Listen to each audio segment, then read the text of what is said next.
Muito bom dia a todos e a todas. Havendo o número regimental, declaro aberta a presente reunião de audiência pública para debate acerca da PEC 32 de 2020. Em apreciação às atas da 18ª reunião deliberativa extraordinária realizada no dia 28 de abril de 2021. Está dispensada a leitura da ata conforme parágrafo único do artigo 5º do ato da mesa número 123 de 2020. Aqueles que forem favoráveis, permaneçam como se encontram. Aprovada a ata. Procedimentos. A presidência informa que os procedimentos serão os mesmos adotados na audiência anterior. Os procedimentos serão os seguintes. Em virtude do número de expositores, a presente audiência pública será dividida em 3 blocos. Primeiramente, será concedida a palavra aos expositores do primeiro bloco por até 20 minutos. Serão 2 expositores por bloco, sendo um contra e um a favor. Após, será concedida a palavra por 3 minutos ao relator da PEC, deputado Darcy de Matos, para perguntas. Depois, será concedido 3 minutos aos autores dos requerimentos. Em seguida, será concedida a palavra por 3 minutos aos deputados membros da comissão para perguntas. Depois, será concedida a palavra por 3 minutos aos deputados não membros da comissão para perguntas. Após todas as exposições e questionamentos dos convidados, terão a palavra por 3 minutos para respostas e considerações finais. Não haverá réplica. Será distribuído aos senhores líderes proporcionalmente no final de cada bloco tempo para comunicação de liderança. Informo também que não haverá prorrogação dos minutos. Peço para que todos que estiverem fazendo uso da palavra sejam rigorosos aí quanto ao tempo. Vou então apresentar aqui os debatedores.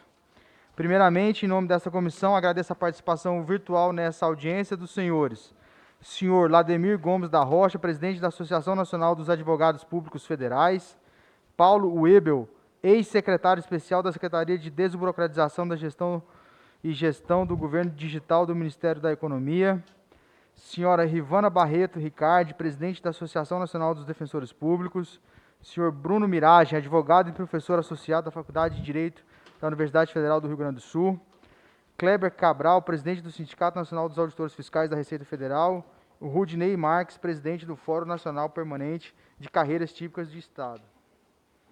Bloco 1. Debates. Concedo a palavra ao senhor Lademir Gomes da Rocha, presidente da Associação Nacional dos Advogados Públicos Federais, pelo prazo de 20 minutos. Olá, boa tarde, bom dia a todos. Primeiramente, eu gostaria de agradecer à presidência da comissão, a deputada Bia Kicis, ao relator, deputado Darcy de Matos, também aos deputados Tadeu Alencar, Luiz Miranda e Fábio Tradi, pelo encaminhamento dos pedidos de audiência pública, abrindo esse espaço democrático à discussão de nós todos, e também aos demais integrantes, deputados da Comissão de Constituição e Justiça, a quem eu saúdo. Primeiramente, eu gostaria de começar afirmando algumas questões preliminares. Não se trata de sermos contra o processo de reformas são necessárias, mas essa reforma especificamente, ela apresenta problemas que fazem com que ela não atinja, não sirva os propósitos ao qual ela se propõe a realizar. Vale aqui uma advertência da prudência, que diz que tão importante quanto fazer o bem é evitar que façamos o mal. E a pretexto de fazer um bem improvável, eu diria até que irrealizável na forma como foi estabelecida, a PEC 32 aponta soluções que agravam o caráter, alguns problemas que nós verificamos na administração pública, distanciando-a ainda mais dos interesses da população e da realização dos direitos fundamentais. É importante que qualquer reforma preserve garantias fundamentais, a adequada proteção do interesse público, e não é isso que a reforma proposta ou iniciada pela PEC 32 apresenta. Faltam dados, estudos e projeções que justifiquem as mudanças propostas. Vale aqui a advertência que consta do artigo 20 da Lei de Introdução de Normas do Direito Brasileiro, que diz que qualquer decisão administrativa ou de controladores ou judicial não deve se fundamentar apenas em valores jurídicos abstratos, mas ela deve ser considerada a partir das consequências de sua decisão, cotejando a necessidade e adequação das medidas propostas, inclusive em face de possíveis alternativas. E é tudo isso que nós não verificamos na proposta de 32 de 2020. Ela traz novos princípios, mas muitos desses princípios podem ser classificados como normas placebo, como diz o professor Paulo Modesto, na medida em que são meros desdobramentos de princípios já inscritos na Constituição ou derivados implicitamente desses princípios implícitos. Mas chama atenção aqui, senhores deputados e deputadas, para a inadequação da inserção do princípio da subsidiariedade no que toca à prestação de serviços públicos. No que se refere à prestação de serviços públicos, o Estado não pode, não deve ser subsidiário. Segurança, previdência, educação, saúde, justiça são prestados primordialmente pelo Estado, admitindo-se aqui e acolá a atividade subsidiária da iniciativa privada, como se vê, por exemplo, no ensino privado, na previdência privada e na saúde suplementar. E há, inclusive, aqueles espaços em que o Estado não pode ser, de forma alguma, afastado da prestação do serviço público, que são aquelas atividades estratégicas do Estado. Nós vemos também com preocupação a delegação de poderes de legislação para o presidente da República, notadamente no que se refere à possibilidade de extinção, transformação e fusão de entidades da administração pública autárquica e fundacional. E ainda para fechar essa parte mais introdutória de algumas preocupações que nós temos, nós vemos também com preocupação as restrições não justificadas, não justificáveis à liberdade de trabalho e profissão, especificamente para os ocupantes de cargos típicos de Estado. Sabemos que todas as restrições devem estar fundamentadas no interesse público. E aqui nós não verificamos a adequada identificação em tamanha restrição severa à liberdade de trabalho e profissão, que não pode ser estabelecida como um preço, uma troca, uma barganha em favor da definição dos cargos como sendo ou não sendo típico de Estado. Restrições não são preços a pagar, mas são justificações pautadas pelo interesse público. Mas quero chamar a atenção, excelências, para 4 aspectos especialmente graves: os critérios de definição das carreiras típicas de Estado, o ingresso mediante vínculo de experiência, a criação de cargos de liderança e assessoramento e a fragilização da estabilidade dos atuais servidores.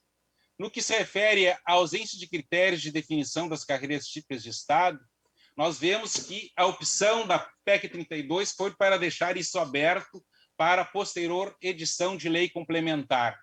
O ideal seria, excelências, que nesse aspecto, considerando que os cargos exclusivos típicos de Estado são uma redefinição dos cargos exclusivos de Estado, que estão lá no artigo 247 da Constituição, que houvesse ou uma enumeração, ainda que não exaustiva, dos cargos típicos de Estado, ou então a definição de critérios materiais para a definição posterior, como, por exemplo, o exercício das atividades de representação do Estado, atividades de controle, atividades de regulação do mercado, poder de polícia e também atividades de tributação a título de exemplo. Ademais, nós não podemos fazer com que a definição de cargos típicos de Estado leve a uma visão minimalista da presença do Estado na atividade, inclusive de regulação ou participação na vida econômica. O ingresso por vínculo de experiência, excelências, nos causa profunda preocupação na medida em que ou não se está experimentando esse candidato e, portanto, ele ainda não vai exercer as funções próprias do cargo que aquele ainda é candidato a exercer, ou então nós vamos estar numa situação em que vamos estar conferindo a uma pessoa ainda não protegida institucionalmente funções de representação do Estado brasileiro, funções que exigem uma confiança especial na participação na vida pública. Isso pode acarretar diversos problemas, como, por exemplo, o acesso por parte desses concursandos a informações e dados estratégicos e sigilosos. Eu pergunto, um advogado público, por exemplo, que acesse informações confidenciais e não venha a ser selecionado ao fim, ele será certamente alvo de tentativas de cooptação, ou mesmo, imaginemos um policial que esteja envolvido em atividades de investigação e que possa ser, na medida em que não efetivado, cooptado pelo crime organizado. Nós temos muita preocupação com uma quebra do caráter impessoal da seleção por meio de concursos públicos, na medida que ainda não temos claro como vai se dar essa seleção dos que ingressarem no serviço público por vínculo de experiência. Vemos também com muita preocupação o ingresso de cargos de liderança, a criação de cargos de liderança e assessoramento para exercício de atividades estratégicas, gerenciais e técnicas, conforme a redação que está sendo dada ao artigo 37, inciso 5º da Constituição Federal.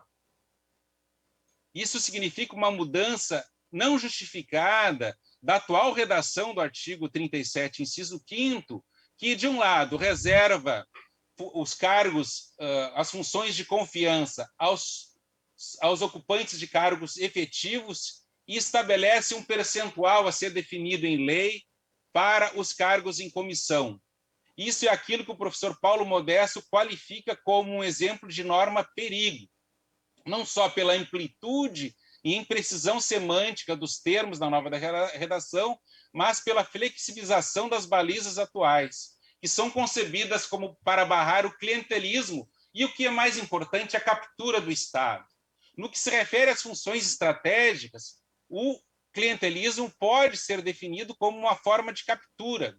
O que teremos aqui é um agravamento dos problemas de seleção adversa e de risco moral, com risco de uso de informações privilegiadas, tráfico de influência e, no limite, o cometimento de crimes contra a administração pública.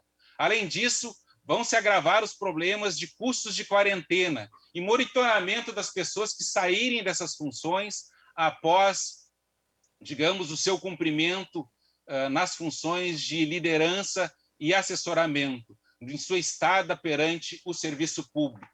Alguns exemplos práticos. Imaginem um advogado encarregado da execução de um grande devedor tendo suas atividades gerenciadas e estrategicamente orientadas por um chefe estranho aos quadros da advocacia pública, sendo por ele avaliado com base em critérios subjetivos como hierarquia, deveres de urbanidade, capacidade de iniciativa e responsabilidade. Ou então, a execução de uma dívida pública sendo atribuída ao ocupante de um cargo de liderança e assessoramento não egresso dos quadros da advocacia pública.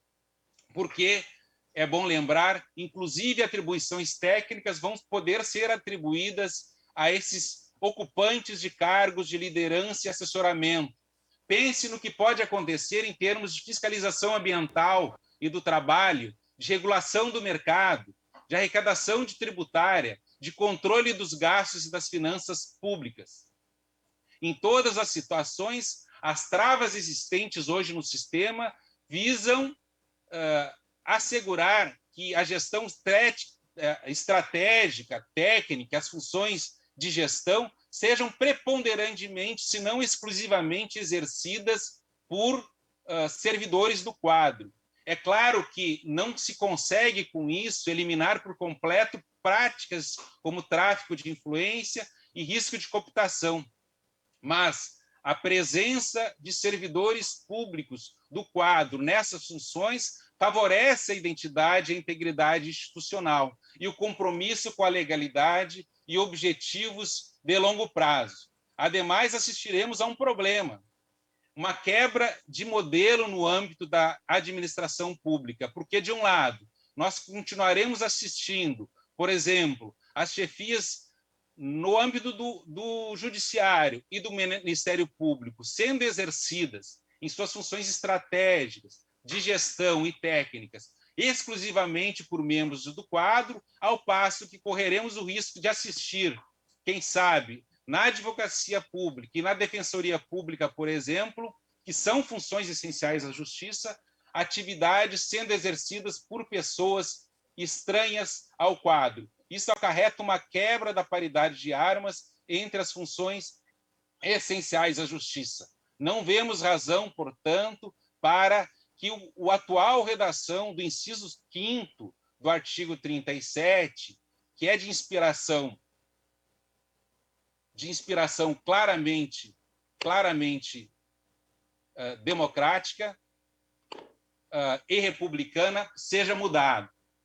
Por fim, ainda sobre esses aspectos mais gravosos, nos chama a atenção o enfraquecimento da garantia da estabilidade dos atuais servidores por meio da demissão, por decisões ainda não transitadas em julgado, desde que proferidas por órgão colegiado, ou mediante avaliação periódica de desempenho, cujas balizas não mais serão estabelecidas por lei complementar, mas sim por lei ordinária, modificável, portanto, por simples medida provisória.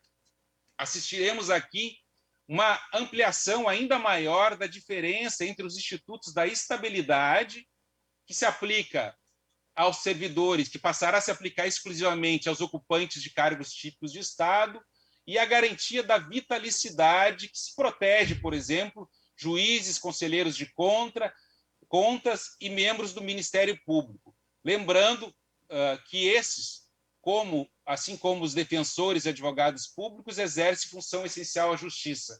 O que assistiremos aqui será um enfraquecimento do interesse público confiado aos servidores públicos, em contraste com outros agentes públicos. Lembra aqui a fala do ilustre deputado Gervásio Agripino Maia, que pôs à luz o argumento de que a reforma administrativa trará economia para os cofres públicos. E ele chamava a atenção, usando como exemplo justamente a economia alcançada pela AGU no ano de 2020, em torno de 630 bilhões em ações em tramitação no âmbito do Supremo Tribunal Federal. E aí nós perguntamos, a quem interessa fragilizar justamente aquilo que vem funcionando adequadamente mediante o rebaixamento das garantias de proteção, seja os advogados públicos e ademais ocupantes de funções típicas de Estado. Se nós lermos os relatórios produzidos pelos entes públicos do próprio governo federal, o relatório de gestão da AGU, a AGU em números, o relatório de gestão do Ministério da Fazenda, o relatório de gestão do Banco Central, nós vemos ali números que mostram a eficiência do serviço público, contradizendo os argumentos de que o atual arranjo produz ineficiência. Ora, se o próprio governo está apontando que a atividade de seus órgãos gera resultados eficientes, não há razão para, justamente, nesses órgãos em que a predominância, em alguns casos, em funções estratégicas, quase com exclusividade de exercício por parte de membros dessas carreiras, inclusive com a atual proteção institucional da estabilidade, que nós venhamos justamente minar as garantias institucionais que permitem a realização desse desempenho. E é importante que se diga, se nós acessarmos os números sobre processos administrativos disciplinares no âmbito da administração pública, veremos que no ano de 2020 nós tivemos mais de 500 demissões ou desligamentos com cassação de aposentadoria de servidores públicos, o que mostra que a garantia da estabilidade não significa ou não equivale à impunidade, mas sim uma proteção justa, adequada, proporcional, necessária ao bom desempenho, à fiel proteção do interesse público que é confiado a esses servidores. Nós não podemos, a pretexto de modificar, de fazer modificações necessárias no serviço público, minar justamente o que garante os seus resultados. Me permito trazer ainda alguns números da AGU apenas para ilustrar os resultados alcançados. Nos anos de 2010 a 2014, a AGU garantiu 3,7 trilhões aos cofres públicos. Foram 2,6 bilhões o valor da AGU, que a AGU está cobrando dos desmatadores da Amazônia, mostrando o serviço cooperativo que há ao lado entre a advocacia pública e os órgãos, aos servidores responsáveis pela fiscalização e cumprimento das regras ambientais. Portanto, nós não podemos dizer que o serviço público e os atuais ocupantes protegidos por normas que asseguram a estabilidade, que protegem o servidor público, não como um direito subjetivo, mas como uma garantia institucional de proteção do interesse público, sejam ameaças justamente à eficiência, à moralidade, à legalidade. Ao contrário, essas proteções são necessárias como pressupostos justamente ao atingimento do interesse público. Indo à conclusão, nós podemos afirmar que, retomando o argumento inicial, que reformas são necessárias na estrutura e no modo de funcionamento do serviço público no país. Mas nós não podemos conduzir essa reforma com base em visões simplistas, preconceituosas e equivocadas a respeito do serviço público, de suas especificidades e de suas complexidades. A proposta da PEC 32 de 2020, sob nenhuma ideologia alinhada com a nossa tradição democrática, se justifica. Ela não se justifica sob o ponto de vista do liberalismo político, na medida em que promove a concentração de poderes nas mãos do presidente da República para legislar autonomamente. Não se alinha com o conservadorismo filosófico, pois promove mudanças imprudentes e regressivas, não conservadoras, mas regressivas em instituições tradicionais da administração pública brasileira. Não se alinha com a visão social e progressista do Estado, pois mina a eficácia das medidas, das garantias necessárias à implementação e à efetividade dos direitos sociais e econômicos no país. E, por fim, não se alinha com o republicanismo, pois favorece o clientelismo e a captura do Estado ao aprofundar diferenças injustificadas no tratamento jurídico institucional entre os agentes públicos. Mais uma vez, agradeço a atenção dispensada e me coloco à disposição de Vossas Excelências para a continuidade do debate. Um bom dia a todos. Muito obrigado, senhor Lademir Rocha, presidente da Associação Nacional dos Advogados Públicos Federais. Concedo agora a palavra ao senhor Paulo Uebel, pelo prazo de 20 minutos.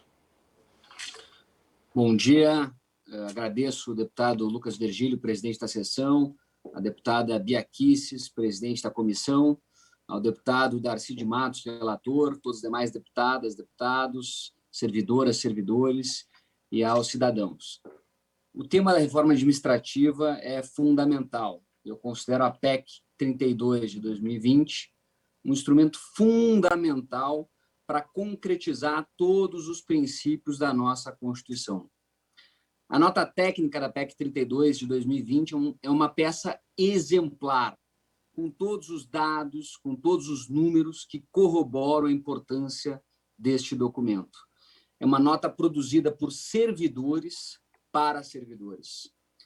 Da elaboração da PEC 32 participaram advogados públicos, participaram auditores, participaram membros das principais carreiras da Controladoria Pública, dos gestores públicos e várias outras carreiras. Por quê? Porque são servidores que entendem que é fundamental continuar aprimorando o Estado brasileiro. Hoje, o Brasil possui uma carga tributária proporcional à de países desenvolvidos, maior que Estados Unidos, maior que a Austrália.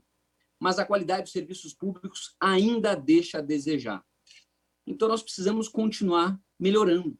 Enquanto o Estado brasileiro não atender de forma acessível e com qualidade todos os brasileiros, é nosso dever continuar aprimorando o marco constitucional e melhorando as regras para termos um serviço público exemplar que todos os brasileiros e as brasileiras sonham. Hoje, os brasileiros, principalmente os mais vulneráveis, são os que mais pagam impostos no mundo. Pessoas que ganham até 2 salários mínimos gastam 54% do que ganham, mais da metade, com impostos. Então, sim, nós precisamos dar uma contrapartida proporcional, onde essas pessoas se sintam representadas e acolhidas pelo Estado brasileiro. Os parlamentares conhecem a realidade do país. Eles não ficam nos gabinetes, eles vão a campo, eles conversam com as pessoas. E eles sabem que a sociedade demanda melhores serviços públicos. E essa realidade vai acontecer com a reforma administrativa. É uma questão de Constituição e de justiça. Nós temos que ter a humildade para reconhecer isso, que nós hoje não temos o melhor modelo e que o Brasil pode e deve entregar muito mais para a população. O modelo atual precisa melhorar. Ele não deu certo para muitas pessoas, para muitos cidadãos, e nem para os bons servidores, que muitas vezes se sentem injustiçados. Então, nós temos que reconhecer os bons servidores. Eu conheci uma das pessoas mais brilhantes que eu já conheci na minha vida, trabalham no serviço público. Então, nós temos que dar as ferramentas, os instrumentos para que elas possam trabalhar de forma digna e entregar resultados que sejam reconhecidos pela população. O modelo atual ele é um dos mais caros do mundo. O Brasil gasta quase 14% do PIB só com o custo do funcionalismo público. A União Europeia, que tem serviços maravilhosos públicos, gasta 9,9% do PIB em média. Os Estados Unidos, que tem serviços públicos muito bons, gasta 9,5% do PIB. Os países emergentes, em média, gastam menos de 8,5% do PIB. Então, o Brasil está fora dessa realidade. Nós precisamos ajustar essa realidade. Com 4% do PIB, nós podemos construir centenas, milhares de escolas, hospitais, delegacias, que são a demanda da população brasileira. Então, nós precisamos escutar a população, nós precisamos ver a realidade do Brasil. O modelo atual não coloca as pessoas em primeiro lugar. Isso é um instrumento básico de uma democracia. O poder emana do povo. Nós devemos prestar contas para a sociedade, para as pessoas, conhecer a realidade das pessoas. O Estado existe para servir a sociedade. Se a sociedade não está satisfeita, nós temos que continuar aprimorando o Estado, melhorando as regras, os sistemas, as estruturas, para dar mais serviços com maior qualidade para a população. Enquanto tiver uma pessoa sem acesso ao serviço público de qualidade do Brasil, é nosso dever constitucional e moral continuar aprimorando o Estado brasileiro. O modelo atual fragiliza a democracia e a cidadania. O excesso de privilégios faz a população não confiar nas instituições públicas, ridicularizar muitas vezes. A legitimidade das instituições democráticas depende do exercício justo, correto e ponderado do poder, que não pode ser exercido em benefício próprio. Quando existe privilégio, você enfraquece a sociedade, enfraquece a cidadania, faz a sociedade deixar de acreditar no Estado. Isso não pode acontecer. O Estado é fundamental, é necessário. Dou um exemplo. Aposentadoria compulsória como modalidade de punição. Uma pessoa que mata, uma pessoa que rouba, uma pessoa que corrompe, ela tem a punição de ser aposentada com salário integral ou proporcional. Isso é uma aberração. Isso é incompatível com o Estado Democrático de Direito. E a reforma administrativa acaba com isso. Acaba com isso. Moraliza o serviço público. E todos os servidores sérios que eu conheço são favoráveis a isso. Portanto, o fim dos privilégios é necessário para resgatar a confiança da população no Estado brasileiro. E nós precisamos resgatar.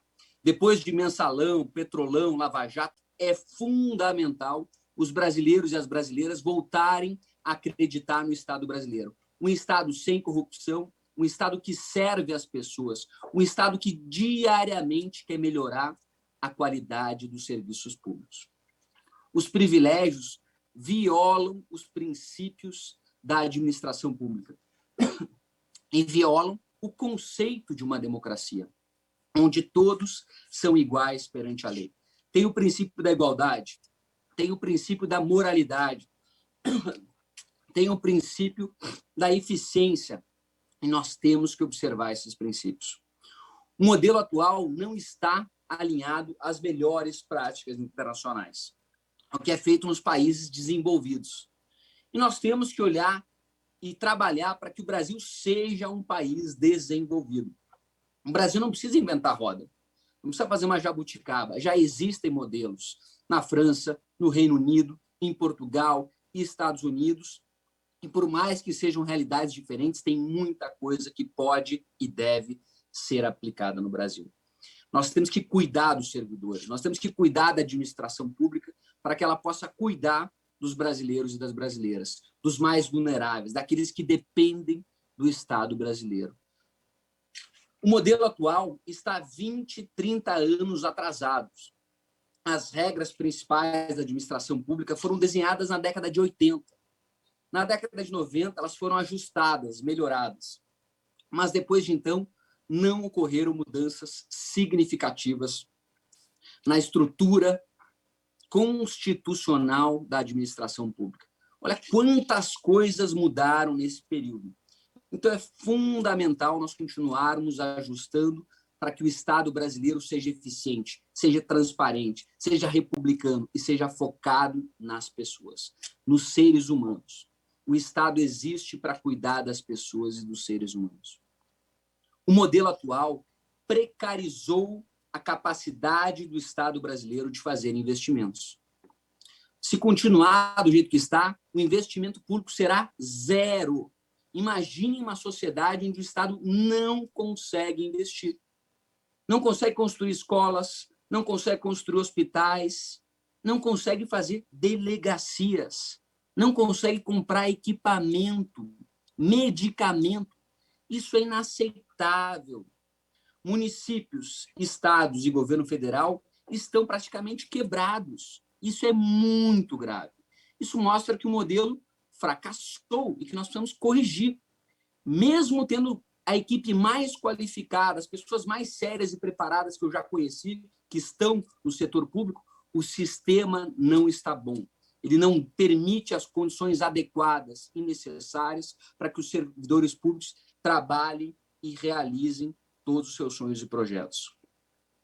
Para vocês terem uma ideia, o modelo atual inviabiliza 1/3 dos municípios brasileiros. Mais de 1.800 municípios no Brasil não conseguem arcar com os custos da máquina administrativa.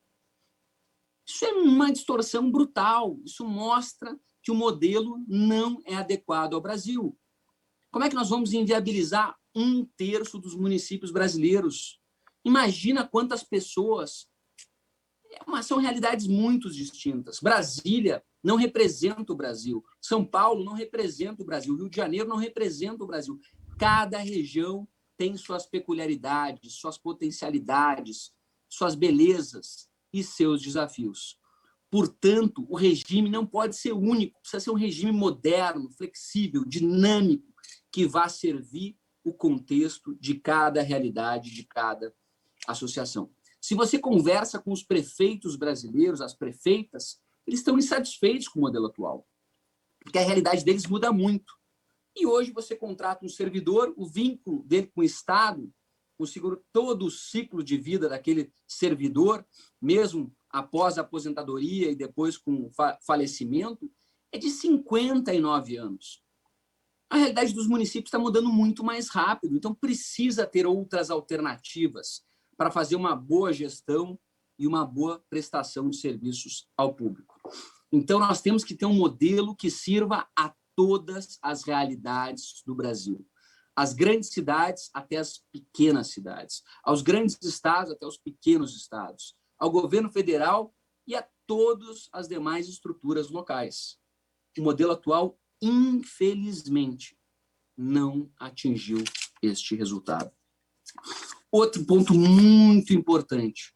O modelo atual contribui para a concentração de renda, para a desigualdade social. A média salarial do poder público, muitas vezes, está deslocada da média do país. E mesmo em funções equivalentes, a distorção é brutal. Ou seja, nós precisamos reduzir a pobreza.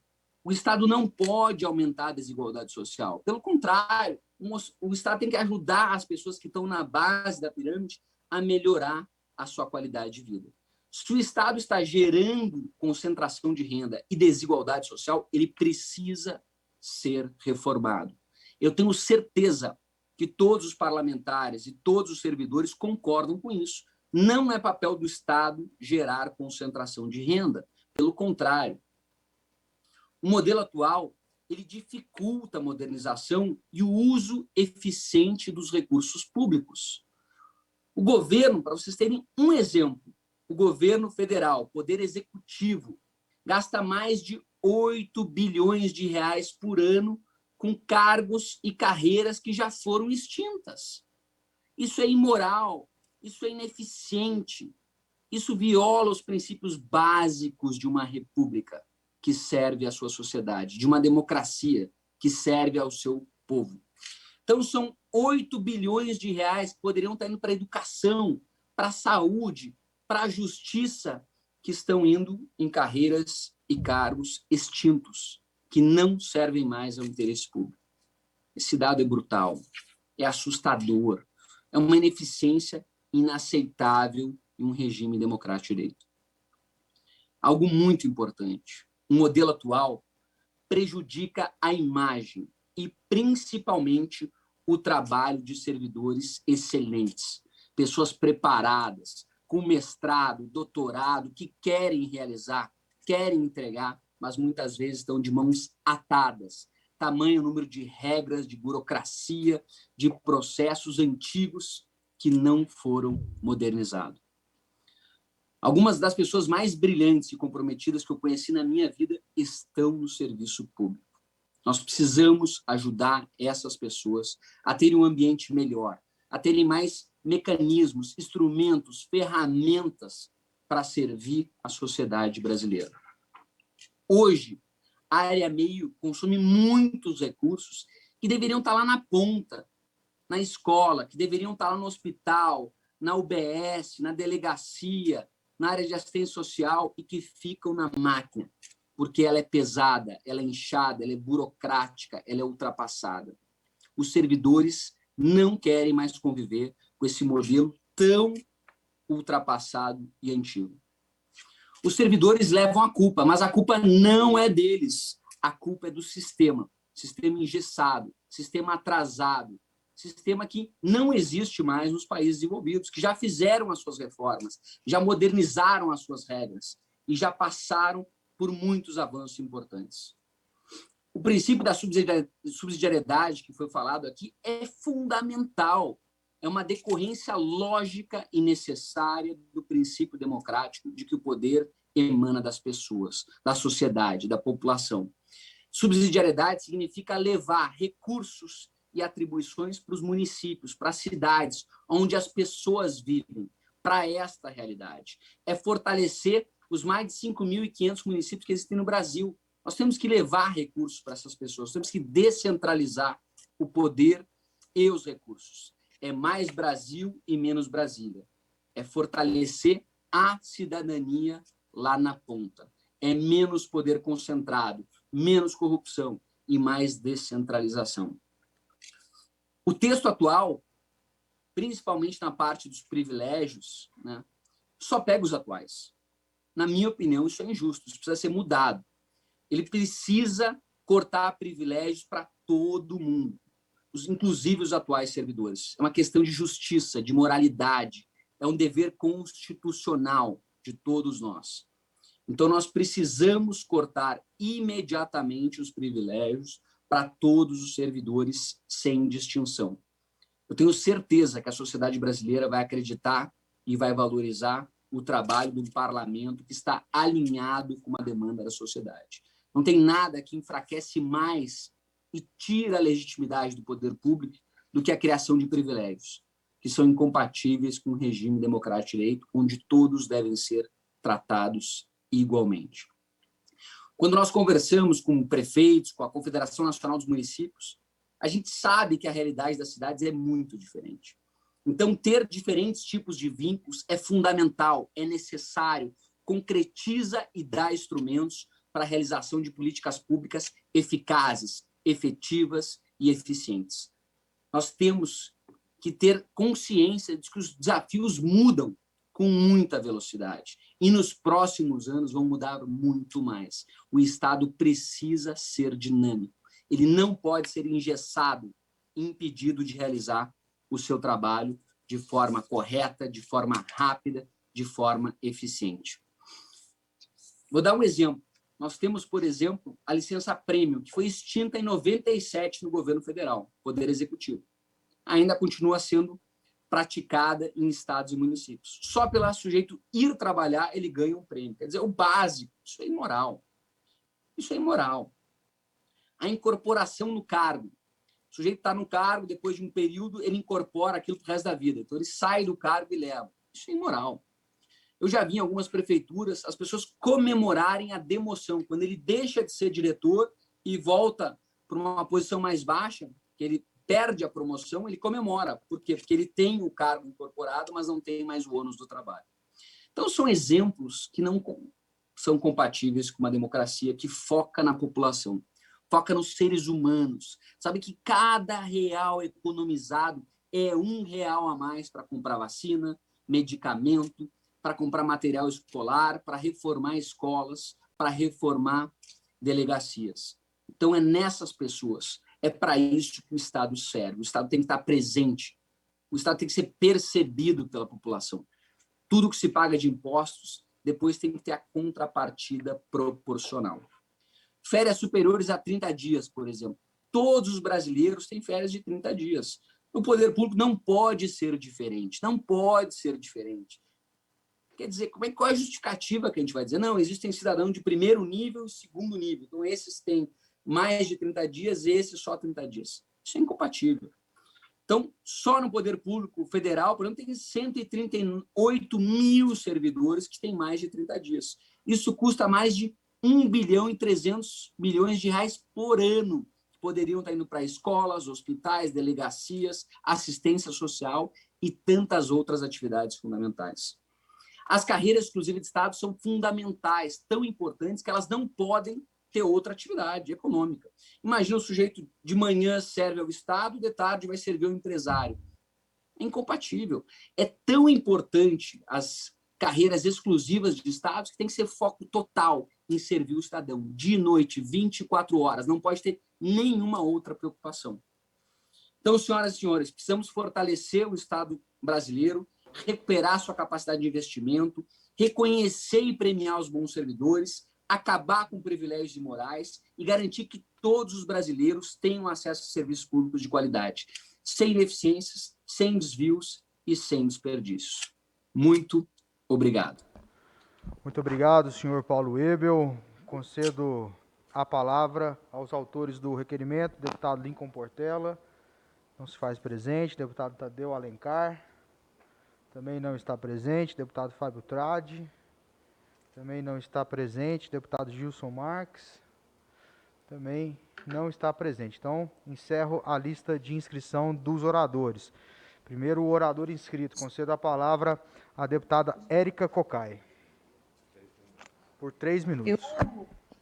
Eu acho que nós estamos vivenciando, neste momento, com esta proposta, um dos mais profundos ataques a uma concepção de Estado, seja uma concepção de Estado prevista na nossa Constituição, que é o Estado para proteger socialmente. O Estado para que tenhamos políticas públicas suficientes e necessárias para que possamos fazer o luto das casas grandes e senzalas que teimam em retornar de várias formas na nossa contemporaneidade. E nós estamos vivenciando esse Estado sendo atacado. Porque, em verdade, não corresponde aos fatos o fato de que temos uma máquina inchada. Nós temos 12% da população ocupada no serviço público. Na OCDE temos 21,3%. Ah, mas dizem os gastos com o pessoal, ele é muito grande. E eu diria, em 2001 era 4,8% do PIB, os gastos com pessoal na União. E hoje, 2019, 4,3%. Então, é preciso que nós façamos a discussão exata. O que se quer com essa proposta é que o governante possa determinar o Estado. Era aquilo que nós escutamos na fatídica reunião ministerial, onde o presidente da República disse que teria que proteger seus filhos e os seus amigos, e que o Estado deveria ser utilizado para esta proteção. Nós também vimos o ministro da Economia dizer que era preciso colocar uma granada no bolso do servidor. Aí dizer que a população não percebe o Estado, é não entender como a população tem valorizado os servidores do SUS ou servidores da educação e tantos servidores que estão ali dia a dia para assegurar direitos que se quer arrancar.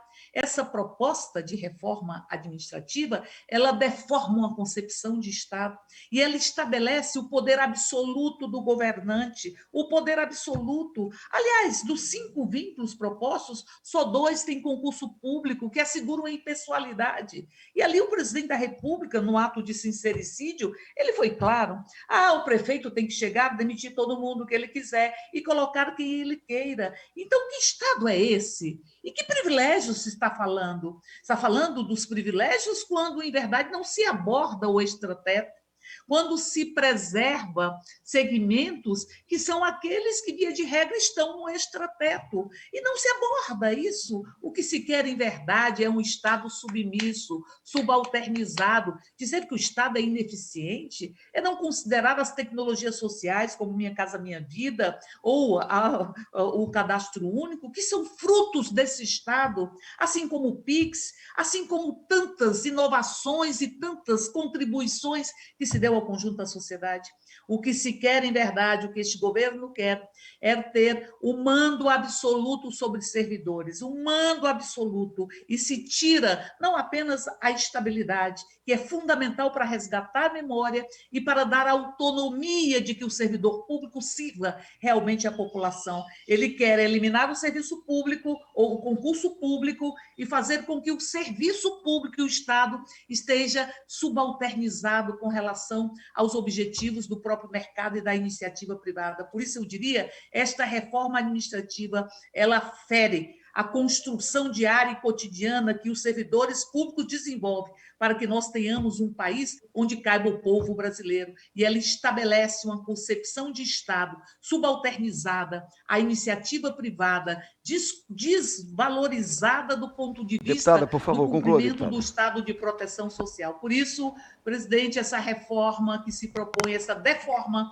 que se propõe, ela é antidemocrática, antirrepublicana e antidesenvolvimentista. Obrigada. Concedo a palavra para o deputado Rui Falcão e faço um apelo aos eminentes deputados para a gente cumprir o tempo determinado, visto que a sessão, a audiência pública será longa no dia de hoje. Obrigado. Deputado Rui Falcão, por favor. Bom dia, presidente. Bom dia, colegas. Bom dia, senhores debatedores. Chamou-me muita impressão o brilhante depoimento do senhor Laudemir da Rocha, e o que faz contrastar ainda mais as platitudes e os preconceitos apresentados pelo senhor Paulo Weber, que não foi aqui qualificado como cidadão, mas consta que serviu a equipe do ministro Paulo Guedes e abandonou o navio, como tantos outros, antes que ele afundasse. O senhor Paulo Weber usou mais de 10 vezes a palavra fundamental, ao se referir à reforma, sem expor nenhum dos fundamentos. O único dos fundamentos que ele cita é o da subsidiariedade, e com uma visão totalmente diferente, se referindo à subsidiariedade como uma distribuição de recursos pelos municípios. Municípios, aliás, que ele faz mais uma das platitudes, dizendo que são realidades diferentes, e, parecendo um guia turístico, diz que são municípios com peculiaridades, belezas e desafios. Os privilégios, que eu chamo de privilégios, na verdade, precisam ser removidos, sim.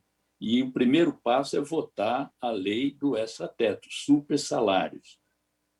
Concordo com ele que é preciso acabar com essa aposentadoria compulsória em casos de crime, mas que sejam depois do devido processo legal, e não apenas através de órgãos colegiados, porque suprime o princípio da presunção de inocência e da condenação em última instância. Nesse é um ponto que eu tenho concordância.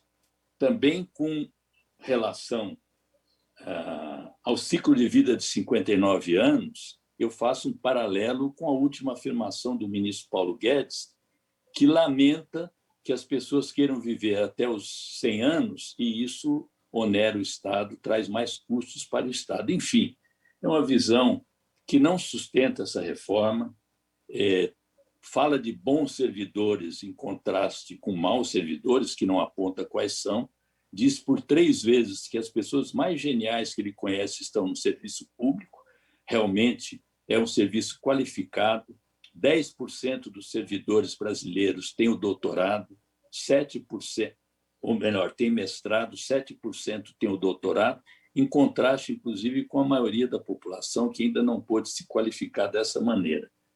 Ele diagnostica com certeza que há uma injustiça tributária no país, os pobres é que pagam mais impostos, é evidente, por isso precisamos de uma reforma tributária que seja progressiva, que taxe os supersalários, os super ricos, as grandes heranças, mas isso não diz respeito ao serviço público, é a reforma tributária. Da mesma forma, concordo com ele que o sistema atual, o modelo do governo Bolsonaro, concentra a renda, sim, haja vista que os milionários, os bilionários brasileiros enriqueceram nesse período, enquanto a maioria da população hoje caiu para as classes D e E, a fome tomou conta e milhões de desempregados vivem em insegurança no nosso país. O modelo atual é concentrador de renda, e isso nada deve ao serviço público. Senhor Paulo Ebel, seria melhor o senhor preparar uma próxima apresentação, porque essa aqui é cheia de platitudes, chavões, e nada contribui para o nosso debate. Concedo a palavra para o deputado subtenente Gonzaga. Como não está na sala, eu passo adiante e concedo a palavra para a deputada do Rio Grande do Sul, Fernanda Melchiona.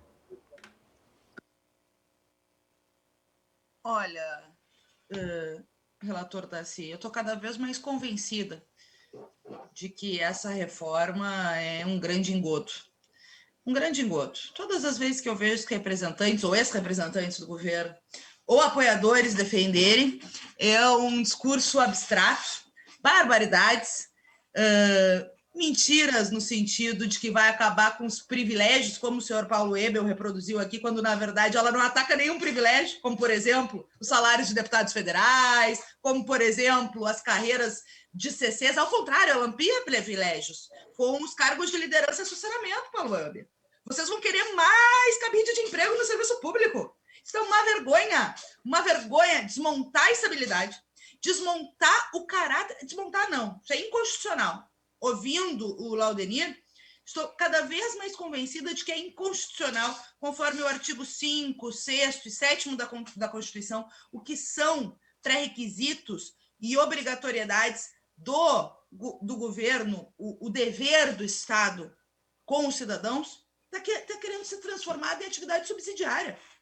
Atividade subsidiária que pode ter contratos temporários e determinados com empresas privadas, porque a gente vai ter uma fábrica, empresa de contratação de professor, e o nosso representante contrário foi muito correto ao trazer o risco, que é, inclusive, ao erário, ter alguém que não tem estabilidade, que não corresponde pelo Estado, porque não está ainda nessa condição, depois ser, inclusive, ter uma avaliação negativa e sair dos quadros do Estado e levar uma série de dados, ou ser captado para corrupção, etc. Eu acho que nós estamos vendo aqui uma barbaridade por parte do governo, que faz um discurso vago, ideológico, demagógico, mente que a reforma é para acabar privilégios, quando, na verdade, não ataca nenhum privilégio, os juízes, magistrados, nem os militares estão aqui. Né? E eu digo os grandes, porque eu também tenho muito respeito aos praças, que ganham muito pouco na base do Exército Brasileiro, e enfim, nas carreiras de baixo. Agora, não só não ataca, como se propõe a atacar os servidores que, na prática, têm uma média salarial menor que 4 salários mínimos. 60% dos servidores públicos têm uma média salarial menor que 3 salários mínimos. 73% dos servidores públicos municipais têm uma média salarial menor que 4 salários mínimos. E é esse que vão atacar. A professora, a enfermeira que está salvando vidas, o policial militar que já ganha tão pouco e não vai ter sequer estabilidade. Porque tem 4 tipos de carreira e algumas, as carreiras de estados, para ser regulamentada a posteriori, como uma forma de burlar a necessidade constitucional de 308 votos. Então, eu acho que primeiro a gente deveria agradecer, e peço para concluir, presidente, 1 minuto, por favor. Os servidores que estão salvando muitas vidas. Lavem a boca para falar deles. Concedo a palavra para o deputado Kim Kataguiri. Como não está na sala... Alô? Pois não. Alô? Deputado Kim Kataguiri não está na sala? Oi, fala, Érica. Deputado Rui, o seu microfone está aberto. Deputado Rui, o microfone está aberto, deputado, por favor. Concedo a palavra para o deputado Patrus Ananias. Também não está na sala. Concedo a palavra para o deputado Alencar Santana Braga. Também não está na sala. Concedo a palavra para deputado Jorge Sola. Também não está na sala. Deputada Maria do Rosário. Deputada Maria do Rosário não está na sala? Deputado Tiago Mitrô. Por favor, deputado, com a palavra.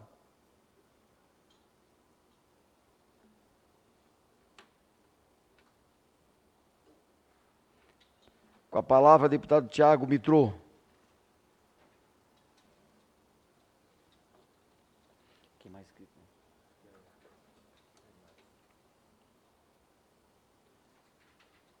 Deputado Tiago Mitrô, por favor, está na sala? Deputado, o senhor não está conseguindo... Eu acho que estamos com um problema de estabilidade, viu, presidente? Tem alguns que não estão conseguindo falar, pelo que eu estou vendo. Sim, então eu passo adiante e nós retomamos a palavra em seguida para o deputado Tiago Mitrô. Deputada Érica Cocai. Desculpa. Ivan Valente. Deputado Ivan Valente, por favor, deputado. Senhor presidente, senhores deputados, eu ouvi atentamente as falas aí, acho que realmente eu estou plenamente convencido que essa reforma administrativa é uma farsa, né? É um recado para o mercado, coisa de Paulo Guedes mesmo, entende?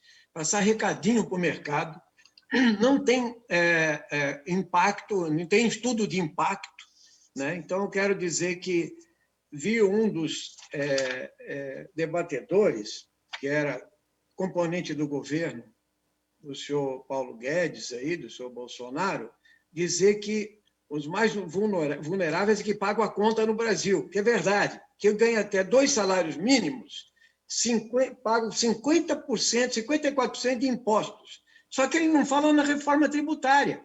Não fala em taxar grandes heranças, grandes fortunas, em mexer na dívida pública, desonerar, lucros e dividendos. Isso não está na proposta. Ou seja, em nenhum momento esse orador falou dos militares, que não estão com salários congelados, tá? Que foram beneficiados na reforma da Previdência e continuam dando as cartas com 6 mil pessoas lá incrustadas no poder público, né? E ele serviu a esse governo, o Paulo Guedes, que diz que o povo teima em viver mais de 100 anos. E, por outro lado, quando se faz jogo com o PIB, é preciso ver qual é o tamanho do PIB dos Estados Unidos quando ele gasta 9,5%, qual é o grau de desenvolvimento, o resto é farsa. Por exemplo, na educação, se o Japão gasta 6% do PIB com a educação e o Brasil gasta 6%, né?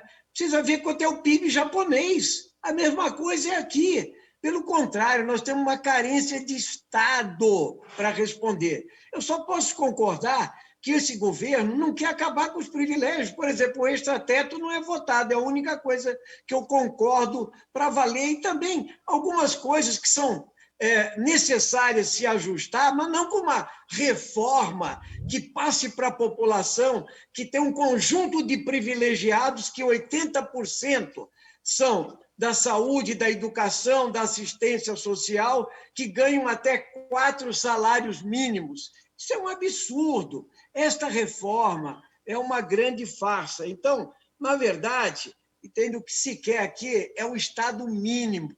O que se quer aqui é que não tenha Estado e que o Estado só sirva a fazer a ponte com o capital financeiro, servir aos grandes empresários.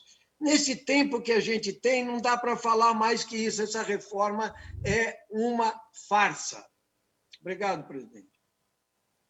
Concedo, o deputado Tiago Mitrô consegue acessar a sessão, deputado?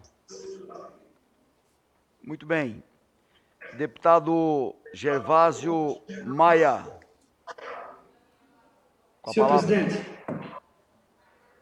Presidente, eu fico cada vez mais convencido em relação a esse jogo sórdido, jogo sujo e que representa um duro golpe para as futuras gerações do nosso país. Nós estamos vivendo um conjunto de propostas que se unem com o único objetivo de desmontar o Estado brasileiro, de desmontar as conquistas que nós tivemos, os avanços que nós tivemos, num país que está dentre os 8 países, os 10 países mais desiguais do planeta Terra. O presidente Bolsonaro montou uma equipe que só pensa no capital privado. Estão fechando as agências do Banco do Brasil, por todo o Brasil. Os bancos privados estão em festa, adorando, naturalmente. A luta pela privatização da água e agora a PEC 32, que é uma vergonha. Eles não apresentam os números, ficam atacando os servidores públicos, dizendo que os servidores representam um peso para o Brasil, mas eles não falam na produção positiva de diversos segmentos do serviço público. A exemplo, falei sobre isso num outro momento, da produção da Advocacia Geral da União.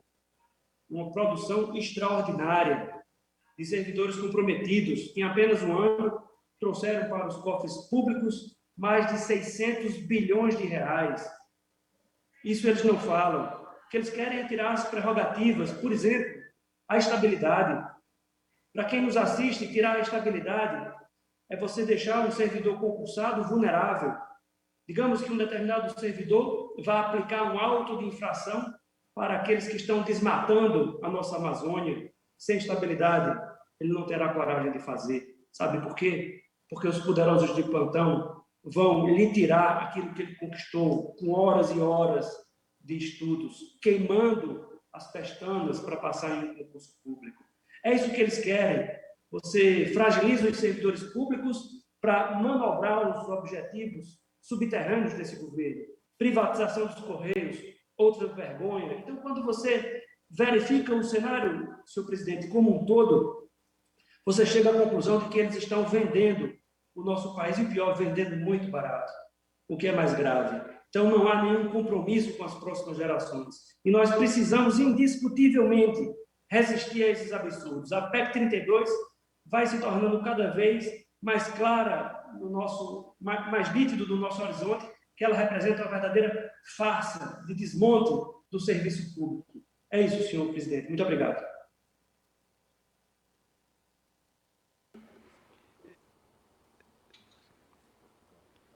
Deputada Alice Portugal.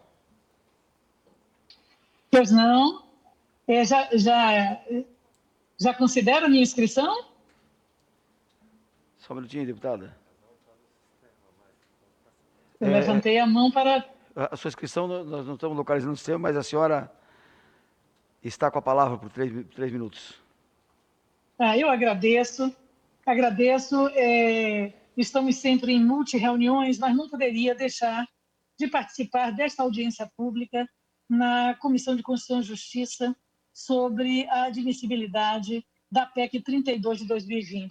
Na condição de servidora pública e uma das coordenadoras da Frente Parlamentar Mista em defesa do serviço público, que nesse momento, de uma maneira absolutamente urbana, se articula, não é, com a frente dirigida pelo professor Israel, das carreiras típicas do Estado, e levantamos uma pauta muito clara em relação ao momento dessa reforma e a característica dessa reforma administrativa.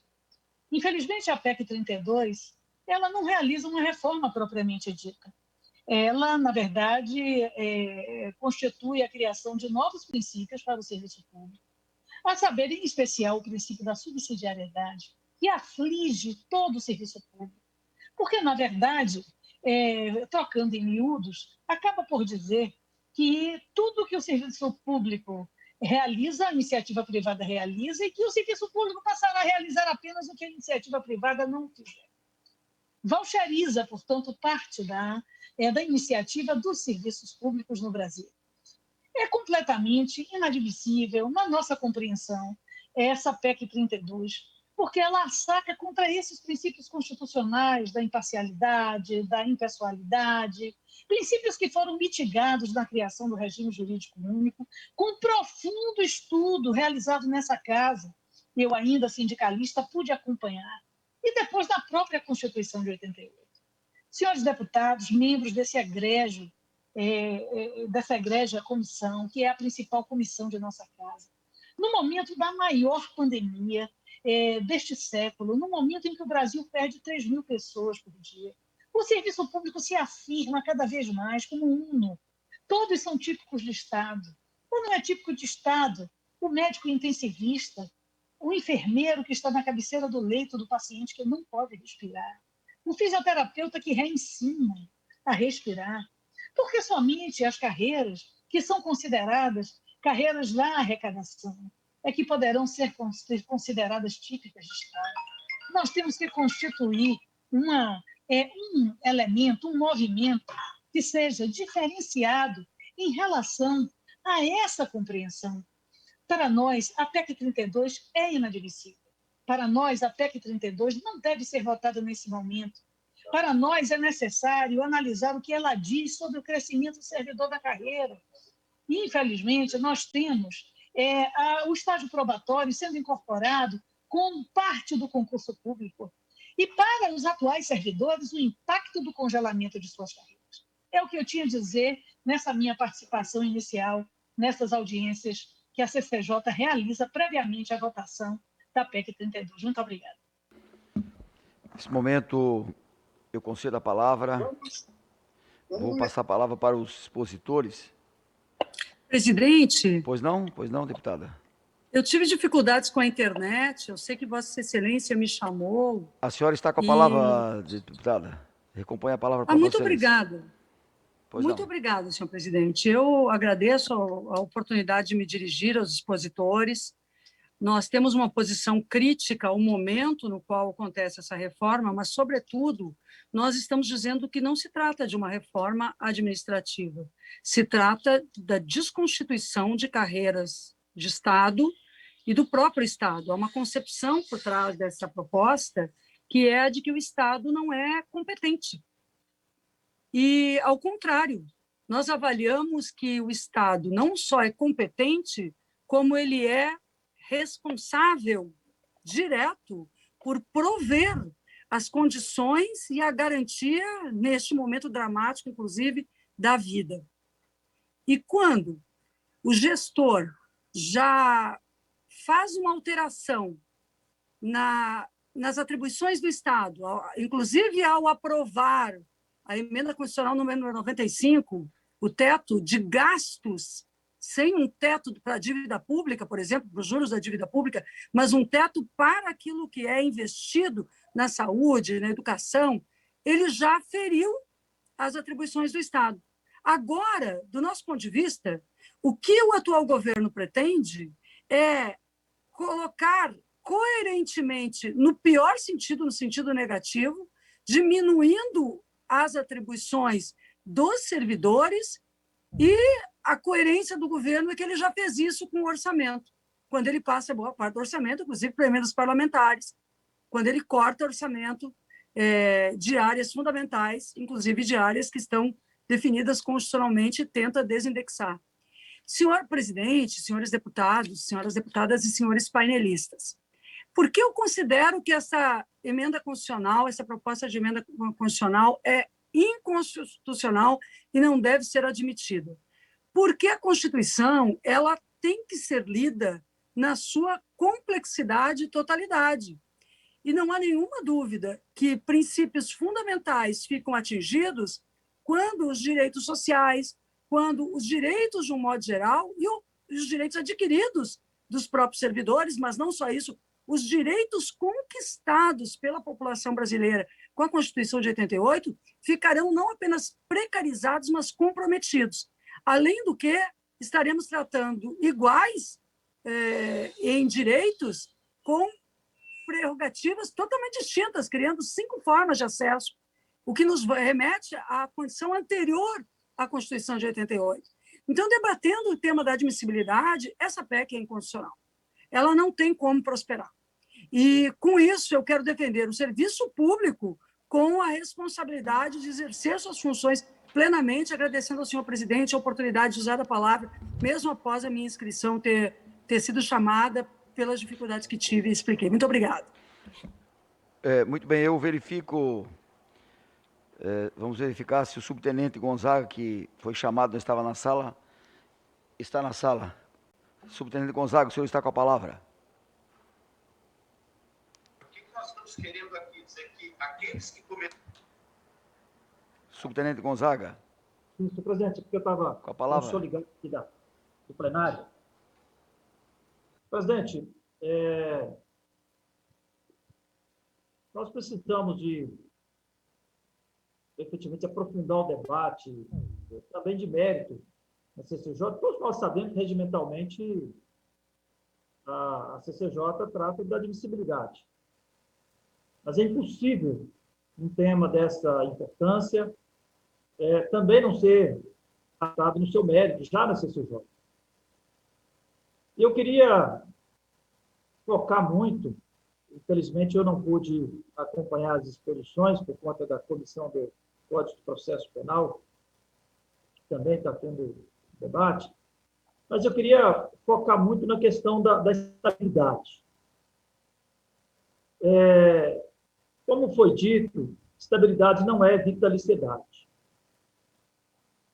Toda a legislação disciplinar, todos os órgãos, eu sou policial militar, uma instituição que tem e deve ter estabilidade, mas ainda assim, há vários instrumentos de controle interno que permitem a demissão do servidor que comete crime, que comete desvio.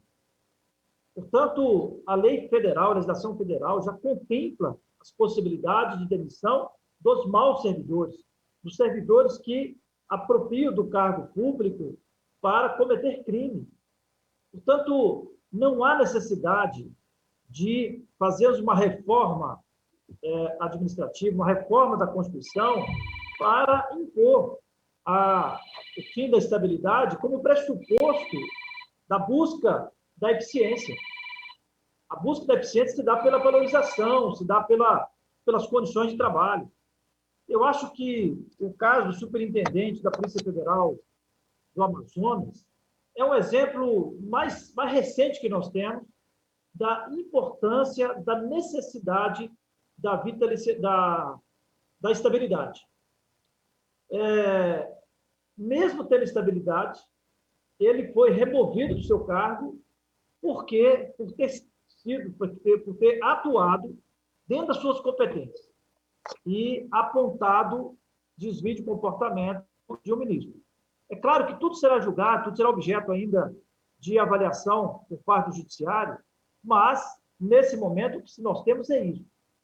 É impossível nós pensarmos agentes de Estado, servidores públicos, sujeitos à pressão de agentes políticos que dialogam com muita tranquilidade, com muita, eu diria, pertinência, inclusive, com agentes econômicos.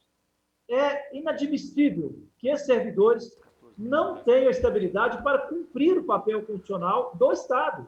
Não é o papel constitucional dele, deputado, é o papel constitucional do Estado. Para concluir, deputado, que a gente não está dando mais tempo.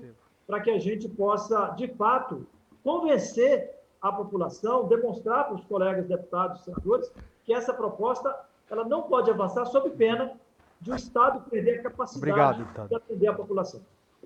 Muito obrigado. Da lista dos inscritos que já foram chamados, que constam aqui presentes, deputado Thiago Mitrô. Dá que o deputado Thiago Mitrô. Tá, então já vou voltar aqui às considerações finais. Concedo a palavra por até 3 minutos para responder as perguntas ao senhor Lademir Gomes da Rocha e depois, já em sequência, ao Paulo Webel.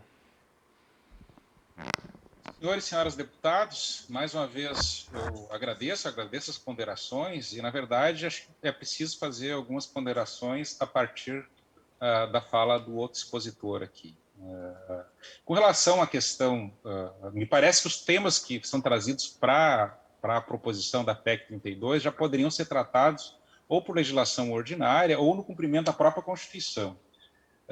Vocês vejam que já há uma diferenciação no âmbito da própria Constituição entre, por exemplo, carreiras exclusivas e não exclusivas, no artigo 247, o que não significa o fim da estabilidade para as não exclusivas. Na verdade, se quer contrabandear o fim da estabilidade a partir de uma diferenciação, que é uma diferenciação de atribuições, mas não que significa, eu volto a repetir, que as atividades consideradas não típicas não precisam de proteção, porque o regime é diferente, é um regime de direito público e se está protegendo o interesse público. É preciso proteger também o professor na escola pública, quem presta o serviço de saúde, de segurança, etc., por conta justamente de que o regime de direito público é diferente do regime privado. A estabilidade não é um sinônimo de impunidade e é preciso trazer os elementos, os dados. O que se quer fazer com o fim da estabilidade? O que se quer propor com a flexibilização, inclusive, da estabilidade para os atuais servidores, que é um dos efeitos da reforma?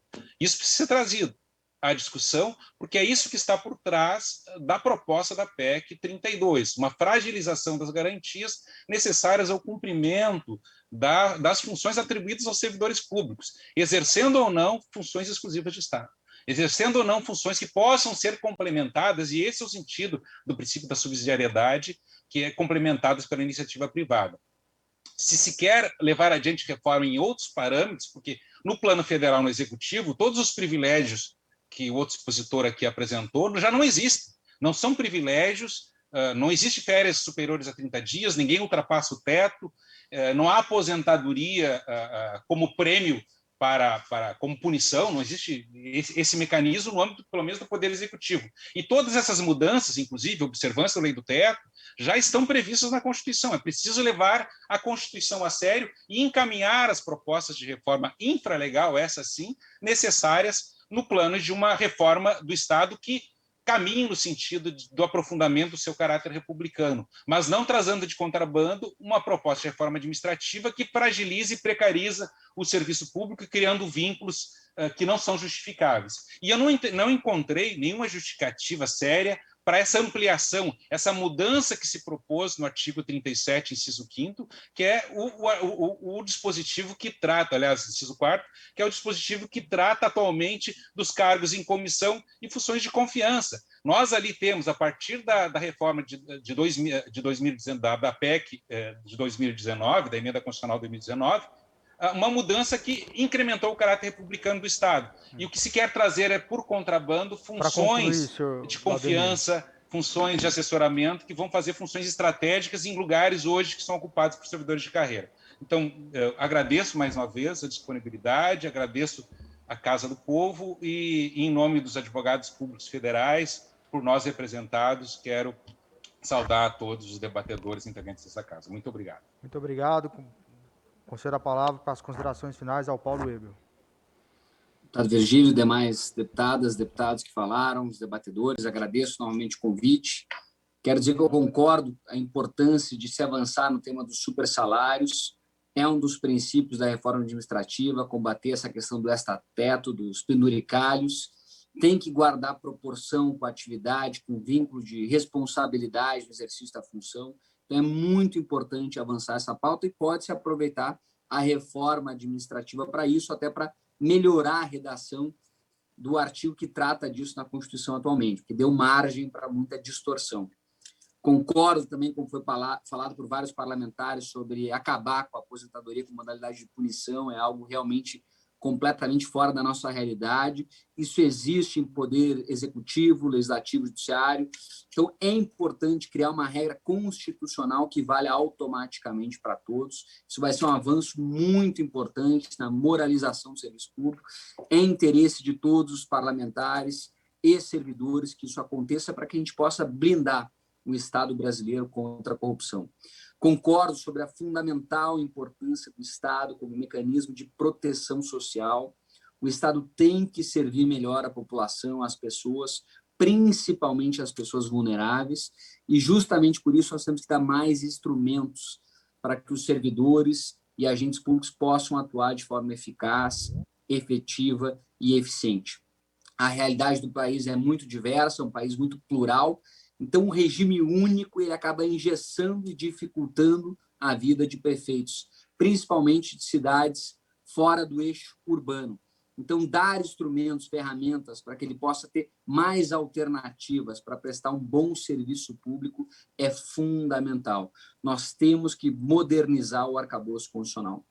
Sobre a importância de qualificar os cargos em comissão, acho muito importante. É nesse sentido que existem os cargos de liderança, trazer processo seletivo, técnico, impessoal, para atrair os melhores talentos, como faz Reino Unido, França, Portugal, Estados Unidos e vários outros países envolvidos. Então, copiar o que existe de melhor no mundo para qualificar e evitar aquelas indicações que não têm o perfil técnico para a vaga, para o desempenho daquela função, como acontece hoje muitas vezes. Concordo que é fundamental a estabilidade, nós temos que manter a estabilidade para os cargos exclusivos de Estado, e nesse sentido tem que ter a dedicação total e exclusiva ao Estado brasileiro, para nós blindarmos o núcleo do Estado brasileiro contra qualquer interesse privado, isso é fundamental. E concordo que o Congresso é soberano e pode, e na minha opinião como cidadão, deve incluir membros de poder e militares naquele dispositivo que corta totalmente privilégios. Vai ser muito bom para o Brasil se o Congresso fizer isso e tem meu apoio total. Muito obrigado mais uma vez. Muito obrigado, Paulo Ebel. Concedo a palavra com tempo de liderança do PSOL, a deputada Fernanda Melchiona.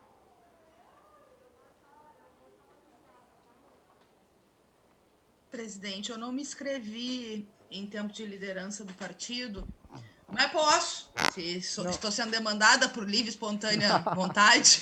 Não, é porque chegou eu posso aqui, falar. deputada. Se o Paulo Ebel for ficar para ouvir, eu posso usar, mas também posso usar mais tarde. É porque Não chegou, tem mas problema, fica afinal já temos a expositores critério da esperando. senhora. Fica a critério da senhora. Tem uma inscrição aqui de tempo de líder da senhora. Fica à vontade. Não, sim, certamente chegou a delegação à mesa, mas podemos começar para a próxima exposição. Ok, não tenho então. dúvidas que não faltarão oportunidades. Obrigado, deputada. Então, declaro encerrado o primeiro bloco de debates da presente audiência pública. Informo aos senhores parlamentares que a presente reunião será... Presidente. Oi. Antes de Vossa Excelência encerrar, pode me conceder uma questão de ordem? Sim, deputada.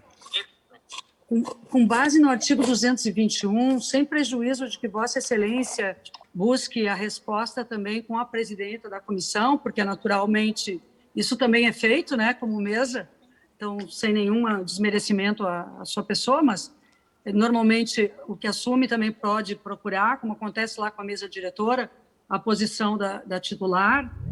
Mas eu quero me referir à reunião que nós temos de audiência agendada para terça-feira com o ministro Paulo Guedes, que a presidenta Bia Kicis marcou para 11 da manhã, em virtude da necessidade do próprio ministro, e que nós concordamos todos com o horário, porque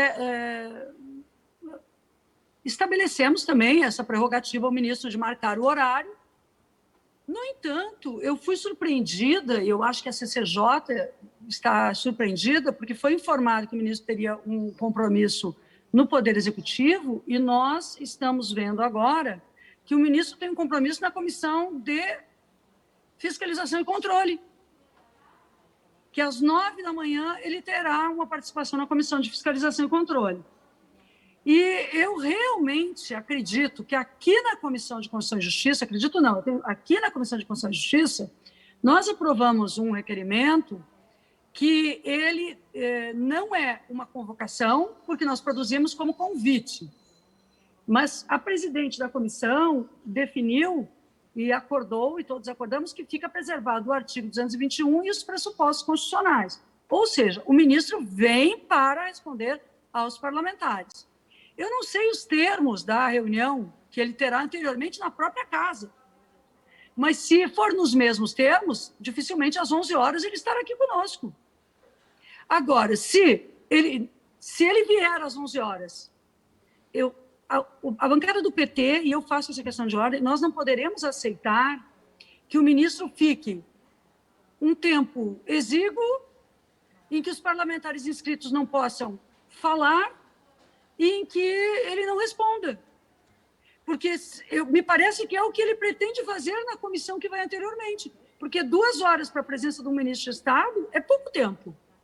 Nós sabemos disso. E nós, aqui na CCJ, temos a expectativa de que ele chegue às 11 e não saia às 13. Eu já tinha pedido isso na reunião de trabalho para a deputada Bia Kicis.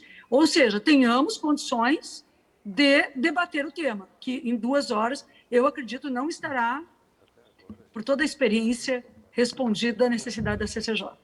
Obrigada. Tá. Então, Deputada... minha questão é se já havia informação pela mesa da reunião anterior ser na Câmara e o prazo para a presença, porque eu não me conformo com a ideia de Deputada, 2 horas lá, 2 horas aqui, como se fôssemos qualquer coisa. Respondendo a Vossa Excelência, nós, enquanto a senhora estava formulando a questão de ordem, a mesa aqui procurou e não tem nenhum registro aqui oficial que ele estará na Comissão de Fiscalização Financeira e Controle. Como estou ocupando aqui essa presidência e nem participei do dia que foi aprovado esse convite ao ministro... tá. Então, assim, não será... Acabei de ter a informação... Ele ainda não confirmou a presença na CFFC, tá? Recebemos aqui uma resposta da assessoria do ministro Paulo Guedes, que ele ainda não confirmou essa presença. Mas, realmente, nós precisamos ter aqui um respeito a esta casa, a Comissão de Constituição e Justiça, bem como também um respeito também à Comissão de Fiscalização Financeira e Controle. Eu não participei desse requerimento, deputado, me perdoe por não ter essas informações. Vou até procurar saber se há pertinência de tema entre os temas que ele foi convidado lá na Fiscalização Financeira e Controle com a CCJ. Me coloco à disposição desta comissão para dialogar com o presidente da Comissão de Fiscalização Financeira e Controle também, para que a gente possa adequar essas agendas. O deputado Áureo é o presidente, é do meu partido. A gente pode conversar com ele para que a gente possa equacionar essas agendas, para que nenhuma das comissões possa sofrer prejuízo e que os deputados tenham a sua prerrogativa estabelecida em fazer todos aqueles questionamentos que forem necessários. Sim, Lucas, mas então não vai ter hora para acabar. Vai começar às 11 e nós não vamos interromper a 1 por causa da ordem do dia. Só para ficar claro assim, o encaminhamento, pelo menos para mim. Deputada, claro. me perdoe, eu não tenho essa resposta agora. Eu vou consultar aqui a presidente Bia Kicis, tá, para que a gente possa ter o melhor encaminhamento. Eu acredito que, por não haver nenhum tipo de deliberação, não há prejuízo com a ordem do dia, né? Inclusive, agora a ordem do dia está acontecendo, mas nós estamos em audiência pública. Eu acredito somente se houver deliberação que não dá para estar concomitantemente com a ordem do dia. Eu acho que nós devemos estabelecer as prerrogativas dessa casa e dar a oportunidade para todos os deputados que queiram fazer o questionamento. É a minha visão que eu vou dividir isso com a presidente Bia Kicis. Tá bom? Informo aos senhores parlamentares que a presente reunião será suspensa para intervalo do almoço. Retornaremos às 14 horas para continuidade da presente reunião com o segundo bloco de debates, com a participação dos seguintes convidados: senhora Rivana Barreto Ricarte, presidente da Associação Nacional dos Defensores Públicos; Bruno Miragem, advogado e professor associado da Faculdade de Direito da Universidade do Rio Grande do Sul. Está suspensa a reunião.